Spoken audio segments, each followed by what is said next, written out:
Making mistake, हुकूमत से आपने जर्नी श्रद्धांजलि से शुरू की सर, हुकूमत के दौरान ऐसा क्या हुआ कि बिल्कुल ही फाइनेंशियल आपकी स्थिति खराब हो गई? मैंने बताया ना आपको, फाइनेंशियल खराब नहीं हुई थी, फाइनेंशियली एकदम ठीक था हमारा। हम जब नैनीताल जा रहे थे तो मेरा एक फाइनेंसर से 60 लाख का अरेंजमेंट हुआ था पापा का। उसने हमें 5 लाख दे दिया। उसने दूसरे दिन फ़ोन किया कि भाई हमारे पास अभी पैसे है नहीं, मेरे यहाँ प्रॉब्लम हो गई है, मैं हिंदुस्तान से बाहर जा रहा हूँ, अब 5 लाख जब आपको देने दे देना सर, मैं अब आगे नहीं दे पाऊँगा। तो मैं अब क्या करूँगा? तो 5 लाख में हम तो हमारे पास जो अपना 5-10 लाख रुपया था वो हमने खर्च कर दिया था।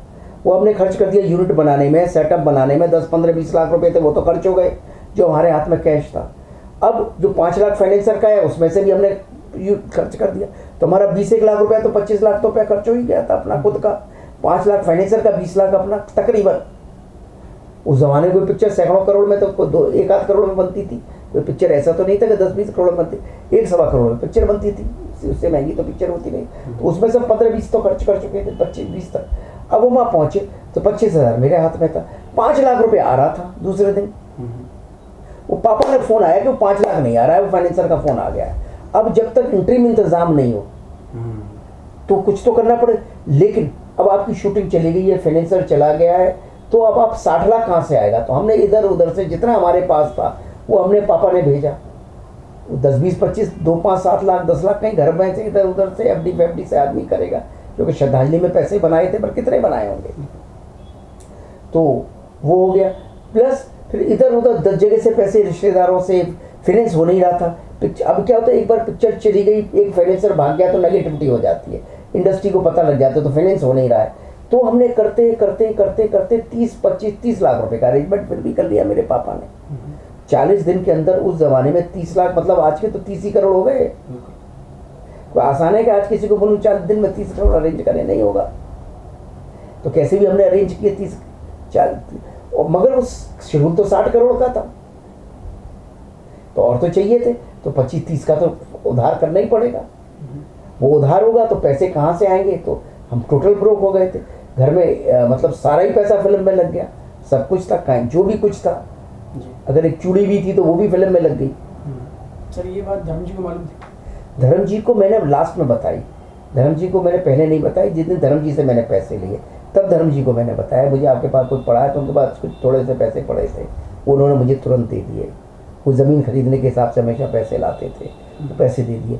और मैंने बिल्कुल, और वो तभी तो धर्म जी मेरे इतने वो हो गए कि उन्होंने कहा यार इस आदमी में पैसे नहीं है, फिर भी 1 रुपये का कंप्रोमाइज़ नहीं कर रहा। मैंने यूनिट को भी एक दिन बुला के बोल दिया, मैंने कहा देखो जिसको जाना है जाए, मैं आपको सिर्फ खाना दूंगा, 1 रुपया बीड़ी सिगरेट का भी पैसा नहीं दे सकता, मेरे पास पैसे है नहीं, सिर्फ रोटी दूंगा। 300 आदमी को रोटी भी बहुत भारी है, और प्लस मुझे अगर क्राउड 100 चाहिए तो 100 मंगाऊंगा, गाड़ियाँ 10 तोड़ने को चाहिए तो 10 तोड़ने को मंगाऊंगा। शूटिंग पे 1 रुपये का कंप्रोमाइज़ नहीं करूंगा, लेकिन आपको वेजेस नहीं दूंगा, आपको सिगरेट पानी भी नहीं दूंगा, आपको सिर्फ रोटी दूंगा, कोई दारू की एक टुकड़ा नहीं दूंगा, आपको अपने पास से खरीदना, बल्कि आपके पास भी कुछ पैसे हो तो दे दो। मैं तो यूनिट से भी 1.5 लाख रुपए इकट्ठा कर लिया। यूनिट भी मेरी बेचारी इतनी अच्छी थी, इतने अच्छे लोग थे, मेरा कैमरामैन, मेरा वो सबसे, लेकिन सब कुछ सच बोलो पिक्चर। तो मेरी यूनिट इतनी अच्छी थी बेचारी वो, कि उस यूनिट ने कहा कि हमें कुछ नहीं चाहिए। 2-4 तो कहीं भी यूनिट में खराब होते हैं जो नेतागिरी करते हैं। मैंने उनको बोला आउट, निकलो बाहर यहाँ से, जिसको करना है निकले। वो भी फिर निकले नहीं, उनको भी दूसरी यूनिट समझाया, तुम समझ नहीं रहे हो। एक आदमी, लोगों को क्या लग रहा था कि एक आदमी जिसका इतना बड़ा पैसे का नुकसान हो गया, जब सबने कहानी सुनी कि 25,000 से इन्हें 15 दिन शूटिंग कर डाली और इतना सब हो रहा है, तो उनको लगा ये तो कमाल हो गया, चमत्कार हो गया। 50-40 दिन की 45 दिन की शूटिंग है, कमाल हो गया ये तो सब मेरे संग लग गए। सब ने कहा, मैंने कहा भाई आप कहीं बारात शादी में जाते हो तो एक कमरे में 8-8 लोग सो जाते हो, तो सो जाओ यार, तुम्हारे कमरे का 4 कमरे में आ जाओ। तो मैंने कमरे भी कम कर दी। मैं खुद, मेरे कमरे में 8-9 लोग सोते थे, मेरे 4 भाई मेरे संग सोते, 3 भाई मेरे संग सोते थे, और भी मेरा एक असिस्टेंट साथ में सोता था, प्रोडक्शन वाला साथ में सोता था। तो मेरा एक कमरा था, उस कमरे में मैं पलंग पे सोता था, दोनों भाई मेरे बगल में सोते थे, और 5-6 गद्दे लगा दिए, 4 गद्दे लगा दिए, सारा यूनिट उसमें सो गए, 4-5 लोग उसमें सो गए। तो मेरे कमरे कम करो यार, होटल का बिल कहाँ से देंगे? आप जाते हो ये ऐसे करो, पर्दे पे लगाना चाहिए काम। ऐसा हुआ हुकूमत का। तो माइंड कूल हो रहा था। एक आध जगह गुस्सा भी आया जब किसी ने एक दो जगह किसी ने राजनीति करने की कोशिश की, पर वो राजनीति बीच में नहीं हुई, राजनीति एक्चुअली बहुत ज़्यादा हुई लास्ट डे जब मैं दिल्ली पहुंचा। दिल्ली पहुंच रहा तो यूनिट को बड़ी उम्मीद थी कि 1 लाख रुपया मिलने वाला है इनको, और सबको बता रहा था कि ऐसा आ रहा है, ऐसा आ रहा है, सबको मालूम था। आज देखो 10,000 आ रहा है, इसमें ये लगा दिया। यूनिट जैसे शाम को यूनिट सब बैठ जाती थी, सबको मालूम है 10,000 आया, कैसे खर्चा करना है। लोग सजेशन भी दे देते, सर ये गाड़ी मंगानी है, ये ज़रूरी है, शूटिंग के लिए ज़्यादा ज़रूरी है। बोलो भाई क्या करना है बोलो। तो उनको मालूम था दिल्ली में 1 लाख रुपया मिलेगा तो थोड़े से पैसे मिलेंगे। वो 1 लाख रुपया जब 75,000 रुपया होटल में चला गया तो सबका मुंह उतर गया। उनकी सारी इतने दिन की उम्मीद खत्म हो गई। बीच में मुझे प्लेन की भी शूटिंग करनी थी, मैंने प्लेन भी शूटिंग की। वहाँ पे वो प्लेन भी बुलाया मैंने, वो भी किया, सब किया मैंने, जो इंटरवल का सीन था। तो वहाँ पे वहाँ मैं भड़का बहुत बुरी तरह से। मैंने सुबह 6 बजे से शूटिंग शुरू की और मैंने 10-15 आर्टिस्ट बॉम्बे से बुलाए, लाइटें एक्स्ट्रा बुलाई उसके लिए, वो सब किया। तो इनको लगा इन्होंने भाई आर्टिस्ट भी बुला लिए, लाइटें भी बुला ली, पैसे तो इनके पास है, यूनिट को लगा, और हमको नहीं दे रहे हैं। बोले 75,000 याद दे रहे हैं। तो 1-2 लोग बढ़ के, मैंने 1-2 लोगों को जो डांटा वहाँ पे, वो आज तक ऐसा कभी नहीं डांटा। मैंने कहा गड़ा ऐसा करके, और सुबह 6 बजे से शूटिंग शुरू की। क्योंकि होटल में बात हुई थी 75,000 रुपया एक दिन का, उसको शिफ्ट नहीं मालूम था। आज की सुबह से दूसरी दिन सुबह था, तो मुझे तो 3 दिन का सीन था, मुझे एक ही दिन में ख़त्म करना। तो मैंने आज सुबह 6 बजे से मैंने लाइटिंग शुरू की। 8-9 बजे धर्म जी को बुलाया, 9 बजे से लेकर दूसरे दिन 4-4 बजे धर्म जी को, 4:30 बजे धर्म जी का पैकअप किया। 6 बजे मैंने पैकअप किया, और जो मैंने क्राउड भी बुलाया था वो क्राउड भी मेरे पास 24 घंटे तक रहा। ऐसा पूरा रहा, सुबह से आया रहा। उनको होटल के ही खाने दिए, होटल के ये दिए। सेंट्रल होटल में मैंने अपना सब था, वो भी उधार में चल रहा था, एक एजेंसी के थ्रू, वो सब कर लिया जहाँ उधार आया। और उसके बाद हम चले गए। तो सबको ये लग रहा था कि ये बंदा पिक्चर बनाने में कंप्रोमाइज़ नहीं कर रहा है। हालात आ गए हैं लेकिन फिर भी ये बंदा पिक्चर खराब नहीं बना रहा है, पिक्चर का एक शॉट भी गलत नहीं ले रहा है, एक शॉट गलत नहीं लिया। हुकूमत का एक शॉट नहीं लगता कि इसमें ग्रेंचर नहीं है। पूरी यूनिट का उसमें बल लग गया था, इसलिए पिक्चर इतनी अच्छी हुई। बॉम्बे आए, फिर 3-4-5 महीने लगे हमें। 4-5 महीने में सबका फाइनली हमने उधार भी चुकता कर दिया, चीज़ें चुकता कर दी, पिक्चर भी बिक गई। बॉम्बे दिल्ली रह गया, बाकी सारा हिंदुस्तान बिक गया पिक्चर का।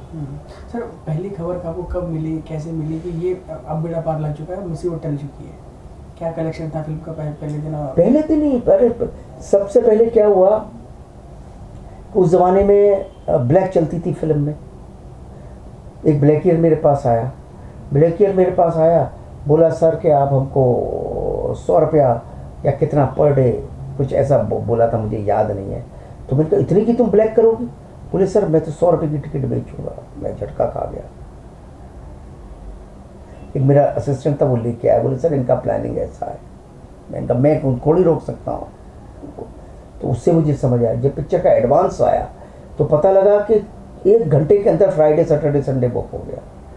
पूरे भारत के हर सिनेमा 7 दिन पिक्चर एडवांस में फुल थी।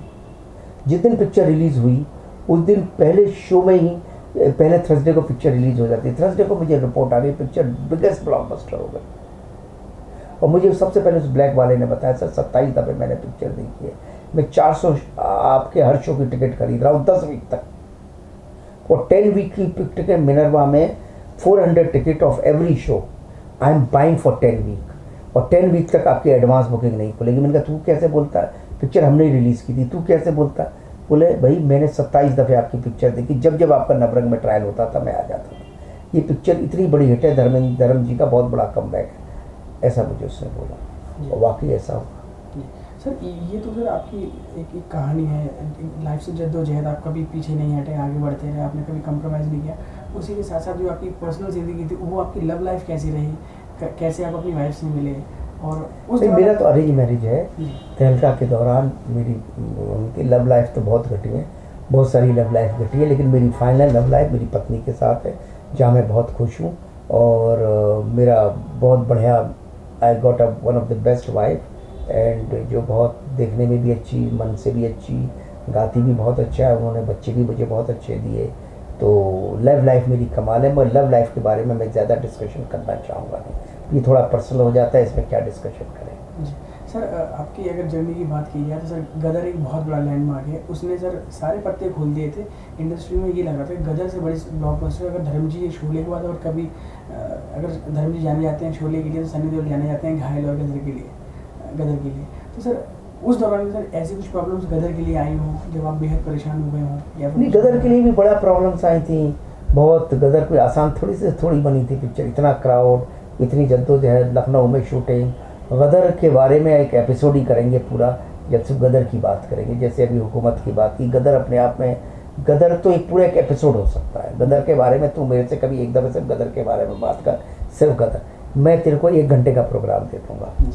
सर अब आपके जो सुपुत्र हैं उत्कर्ष जीनियस में इंट्रोड्यूस हो रहे हैं सर, अब कितना एक रिस्पॉन्सिबिलिटी समझते हैं अपने? देखो क्या है, उत्कर्ष गदर में जीते का किरदार किया, सबके दिलों में बहा गया। अब जीनियस के साथ मैं उसे लेके आ रहा हूँ। 14 जुलाई मैंने जैसा कहा मेरी पहली फिल्म थी, 14 जुलाई मेरी बिटिया का भी जन्मदिन है, तो 14 जुलाई मैं गदर के जीते के संग मैंने उत्कर्ष के संग मैंने अपनी पहली पिक्चर अनाउंस कर दी है। और मैं उम्मीद करता हूँ कि अपनी मतलब लोगों का उससे बहुत प्यार मिलेगा, जैसा जीते को मिला जीनियस को भी मिलेगा। और जी से गदर, जी से जीनियस, देखिए कोशिश करूँगा कि कुछ गदर फिर से हो जाए, इतना ही कर सकता हूँ। रिस्पॉन्सिबिलिटी है, प्यार आपका चाहिए बस, पब्लिक का। सर जानना ये भी चाहते हैं क्योंकि सर गदर एक अपने आप में एक बहुत अच्छी कहानी थी, हुकूमत अपने आप में बहुत अच्छी कहानी थी। जीनियस की कहानी आपको कब सूझी? जीनियस की कहानी तो 2 साल पहले मेरे को जहन में आई थी, 1.5-2 साल से इसकी स्क्रिप्ट कर रहा हूँ, क्योंकि 2012 में उत्कर्ष अमेरिका गया था पढ़ने के लिए, फिल्म का कोर्स करने के लिए। 2016 में आने वाला था, तो हमने डिसीज़न लिया था कि 1.5-2 साल मैं कोई पिक्चर नहीं करूँगा, उत्कर्ष की पिक्चर पे ही काम करूँगा। और मैं वही करता रहा हूँ। एक लाइन में अगर गदर की जीनियस की कहानी कहूँ तो a battle for heart, fought by mind, दिल की लड़ाई दिमाग से। क्या सर जानना सर ये भी चाहेंगे क्योंकि सर आपके सुपुत्र हैं उत्कर्ष जी, तो बहुत सारी उम्मीदें अपने आप ही सहज रूप से बनती हैं। उत्कर्ष एज ए ह्यूमन बीइंग कैसे हैं? उत्कर्ष बहुत ओरिजिनल सोचता है, बहुत सॉफ्ट और बहुत अच्छा बच्चा है। और पिता अपने पुत्र की तारीफ़ करता रहे ज़्यादा अच्छा नहीं लगता। Let him come on the screen, let people talk about him. Sir आपकी बातों से मालूम पड़ रहा है आपने बहुत सहेजा है, उत्कर्ष को बड़े प्यार से रखा है, लेकिन आप कभी सख्त भी हुए हैं, कभी डांटा भी है? आप भी सख्त तो हो जाता है, लेकिन फिर भी मेरा उसका बड़ा दोस्ती यारी का रिश्ता है, बड़े प्रेम मोहब्बत का रिश्ता है। ज़्यादा कभी ना उसने मुझे टेंशन दी, ना मैंने उसे टेंशन दी। सर कुछ गुर सिखा रहे हैं उनको आप एक्टिंग के, या फिर? अब मैं कोई तो एक्टिंग तो देखो अमेरिका से इतना करके आया, एक्टिंग के कोई गुण नहीं होते, करेक्टर की स्किन में जाना होता है। जीनियस के करेक्टर स्किन में जाने के लिए जो भी प्रयास एज ए डायरेक्टर मुझे करना है वो मैं कर रहा हूँ। जी चलिए sir, thank you so much. आपने